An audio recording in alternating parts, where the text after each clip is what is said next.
Ni sehemu ya asili. Tusijitoe sana ndugu zangu. Sisi ni sehemu ya asili. Sisi ni sehemu ya Mungu. Umeelewa? So,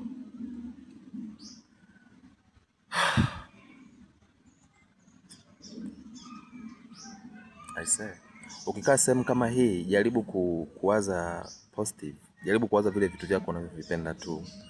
Unaona? Ama unaweza usiwaze kitu chochote, ukajaribu kuifanya akili yako kuwa free. Usiwaze kitu chochote, acha mawazo ya flow yenyewe, yapite yenyewe, yaondoke. Just observe kila kitu kinachopita, wewe kiobserve tu, kiangalia kipite.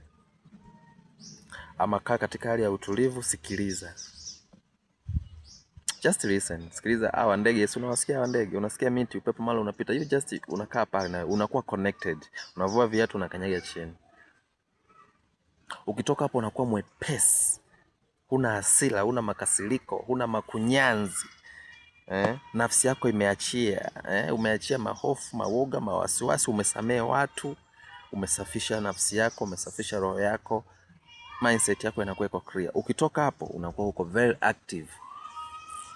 Na ukitoka hapo ukienda kula, usile chakula ambacho kina roho. Chakula chenye roho, sijui unanielewa? Samaki, nyama, na ni vitu ambavyo vimechinjwa, wanyama na nini. Kula kisamvu, kula mchicha, kula vitu vya chini, kula mihogo, kula nini. Utakuwa unaendelea kuconnect. The way utakavyoenda kule chakula kile ambacho ni nature, kimetoka chini, viazi na nini na nini, sio nyama wala nini. Kwa sababu nyama imechinjwa kule, ujui nyama imechinjwa katika mazingira gani. Ilikuwa ina nyama amechinjwa, ile mnyama amechinjwa kwa ana vibrate katika frequency gani, anatetema wapi. Umenielewa? Kwa brother, tuna vitu vingi vya kujua kujaribu kurahisisha maisha yetu. Tunatengeneza mapattern ambayo hatuyajui. Umeenda hotelini, umekula chakula, haujui ile mbuzi ile soup ulokunywa, ile mbuzi from kule anachinjwa, ametolewa wapi, labda aliibwa, alifanya nini. Yaani kuna vitu vingi hatujui. Ndio maana tunaambiwa turudi kwenye asili. Tujenge nyumba kwenye sehemu kama hizi. Unajenga nyumba kama pembeni, una shamba lako, una mifugo yako na nini. Ukiamua kuchinja, unachinja kuku wako ambaye utamkamata vizuri, utamnenea vizuri wewe. Hii unakuchinja, naomba. Yaani utakula peacefully. Kwa hiyo utapata uzima halisi.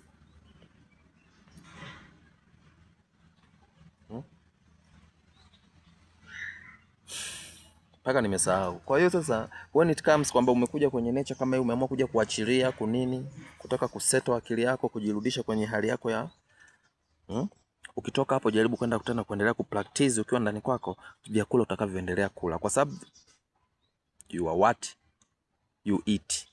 Wewe ni kile unachokula.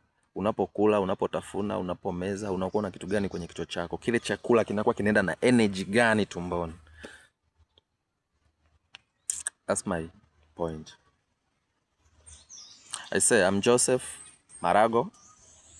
Penda niite Brighton, the big bright worldwide. The chosen one.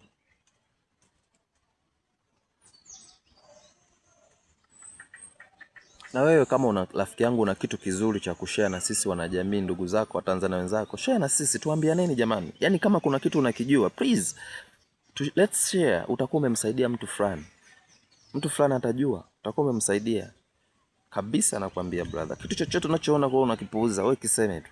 Weka tu simu yako brother, wewe angalia hata kule kama unaona vipi. Yaani wewe tuambie tu.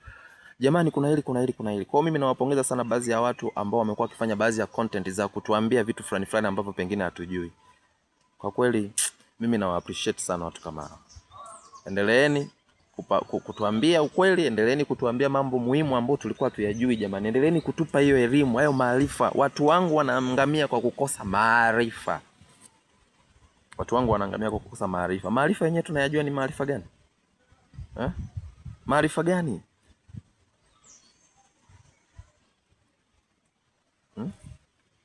Ndani una Bible tu, chumvi ya mawe una maarifa wewe?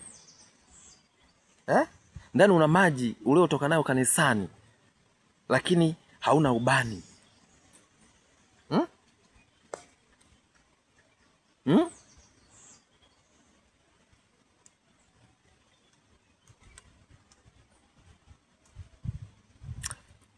Okay.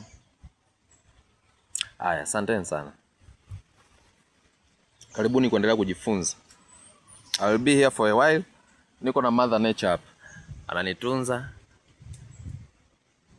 ananiponya, ananipenda, anampenda pia. Hata nyinyi anawapenda, anawasalimia. Patulivu sana hapa.